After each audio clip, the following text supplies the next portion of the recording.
Hi beauty. আমার নাম সাথী। নাম যাই হোক, দেখতে তুমি বিউটিফুল। আমার নাম শাকিল রয়, রয় অ্যান্ড রয় কোম্পানির মালিকের ছেলে।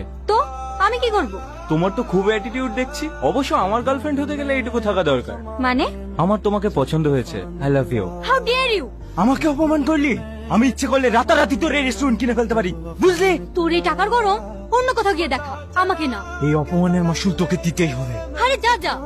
তুমি এদিকে যাও আর তুমি ওইদিকে যাও, ভালো করে সার্চ করো। কি ব্যাপার আপনারা? কি হচ্ছে এখানে? আমাদের কাছে খবর আছে। কি সব উল্টোপাল্টা বলছেন? এটা একটা ফ্যামিলি রেস্টুরেন্ট। সেটা সার্চ করার পরে বোঝা যাবে। কে পারমিশন দিয়েছে আপনাকে সার্চ করার? আমি এক্ষুনি কমিশনার আঙ্কেলকে ফোন করছি। ফোন করে কোনো লাভ হবে না ম্যাডাম, আমাদের কাছে সার্চ ওয়ারেন্ট আছে। আপনাদের হয়তো কোথাও ভুল হচ্ছে স্যার। স্যার বলো। একটু উপর আসুন। এই দেখুন স্যার। ওগুলো আমার। বেশি বড় বড় কথা হয়ে যাচ্ছে কিন্তু। যেটা আমার সেটা আমারই তো বলবো, কেউ যেন সন্দেহ না করে। তাই ম্যাডামের ঘরে লুকিয়ে রেখেছিলাম। অ্যারেস্ট করলে আমাকে করুন। বেশি বার পেয়েছিস না? এই ওকে অ্যারেস্ট করো, থানায় গিয়ে ওর চর্বি কমাবো। ছেলেটা অনেক ভালো মানুষ, তাই না আঙ্কেল? হ্যাঁ, ও হঠাৎ এই প্রশ্ন কেন মা? এমনি। আপনাকে সব রকম বিপদ থেকে বাঁচানো আমার কর্তব্য ম্যাডাম। আমি তোমার পায়ে পড়ছি, প্লিজ তুমি আমার সঙ্গে একবার দেখা করো। তুমি পাগল নাকি? বললাম তো কালকে আমার বিয়ে, আমি কোথাও যেতে পারবো না। অন্য কাউকে যখন বিয়ে করবে তখন আমার সাথে প্রেম করেছিলি কেন? তখন ভালো লেগেছিল তাই, এখন আমাকে ডিস্টার্ব করো। অমানুষের বাচ্চা, তোর বিয়ে করে আমি বুঝিয়ে দেবো। বেশি বাড়াবাড়ি করো না। বাড়াবাড়ি কি দেখেছি? তুই বিয়ে করতে পারা, তারপরে তোকে দেখছি। এই নিন ম্যাম। কি আনতে বললো? আমি তো অর্ডার করিনি। অর্ডার করেননি কিন্তু আপনার দরকার। মানে? বয়ফ্রেন্ড ধোকা দিলে চকলেট খেতে হয়। কি উল্টো পাল্টা বকছেন? উল্টো পাল্টা কেন হবে? আমি যতদূর জানি ডিপ্রেশনে থাকলে চকলেট খেতে হয়, খেতে মন হালকা হয়। আপনাকে কে বললো আমি ডিপ্রেশনে আছি? নিজে ভেবে গালাগালি করছিলেন। ওই জানোয়ারটা আমাকে ভালোবেসে এখন অন্য কাউকে বিয়ে করছি, গাল দেবো না। শুনুন ম্যাডাম, ছোটবেলায় স্কুলে যেমন শিক্ষক থাকতো তেমন আমাদের জীবনেও অনেক শিক্ষক আছে। তার মধ্যে আপনার বয়ফ্রেন্ডও একটা। কিভাবে? এই যে আপনাকে শিখিয়ে দিয়ে গেল, ভুল মানুষকে ভালোবাসতে নেই। ভুল আবার কি? প্রত্যেকটা ছেলে এক, সবাই খারাপ। এই তো ম্যাডাম, আবার ভুল করছেন। এই প্লেট আর চকলেট দুটোই সুন্দর, তাই বলে কি আপনি প্লেটটাও খাবেন?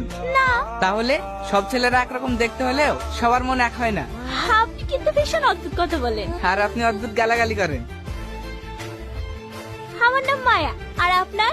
দেখেই বুঝতে পেরেছি। কেন? নামের সাথে চেহারার অনেক মিল আছে। আরো অনেক হয়েছে, এবার নামটা বলুন তো। রোহন, হ্যাঁ ম্যাডাম। আমার জন্য এক গ্লাস জল নিয়ে এসো। আপনি অন্য কাউকে বলুন না, এখানে অনেক ওয়েটার আছে। আরে আরে, ওটা আমাদের ম্যাডাম। তো কি হয়েছে? আমিও তো কাস্টমার, আপনি অন্য কাউকে ডেকে নিন। উনি রেগে গেলে আমার চাকরি চলে যেতে পারে, প্লিজ আমাকে যেতে দিন। ঠিক আছে। এই নিন ম্যাম। কি তো গল্প করছিল ওর সাথে? আসলে মেয়েটার মন খারাপ ছিল তো, তাই ভাবলাম একটু কথা বলার দরকার। তোমাকে অত কিছু দেখতে হবে না, তুমি শুধু আমার দিকে খেয়াল রাখবে, বুঝেছো? ঠিক আছে ম্যাম। আর শোনো, বারবার ম্যাডাম বলার দরকার নেই, আমাকে সাথী বলে ডাকবে। না না ম্যাম, এমনি ঠিক আছে। সাথী। ঠিক আছে, সাথী। রোহন, এই নাও আমার নাম্বার। নাম্বার কি করব? কল করবে। কিছু বলবে সাথী? কাল থেকে তোমাকে আর এই পোশাকটা পরতে হবে না। কেন সাথী, আমি কি কোনো দোষ করেছি? আরে না না, আজ থেকে তুমি আমার কাছে কাছেই থাকবে। মানে? তোমার প্রমোশন হয়ে গেছে, আজ থেকে তুমি আমার ম্যানেজার। অনেক অনেক ধন্যবাদ সাথী। এই খুশিতে পার্টি দেবে না? হ্যাঁ হ্যাঁ, দেবো তো। তাহলে চলো আজ বিকেলে আমরা ঘুরতে বেরোই। সরি, আজকে আমি যেতে পারবো না। কেন? আসলে আমি একটা ফ্রেন্ডকে ঘুরতে যাব বলে কথা দিয়ে ফেলেছি। তুমি কিছু মনে করো না প্লিজ, আমরা অন্যদিন যাব। ঠিক আছে, যাও।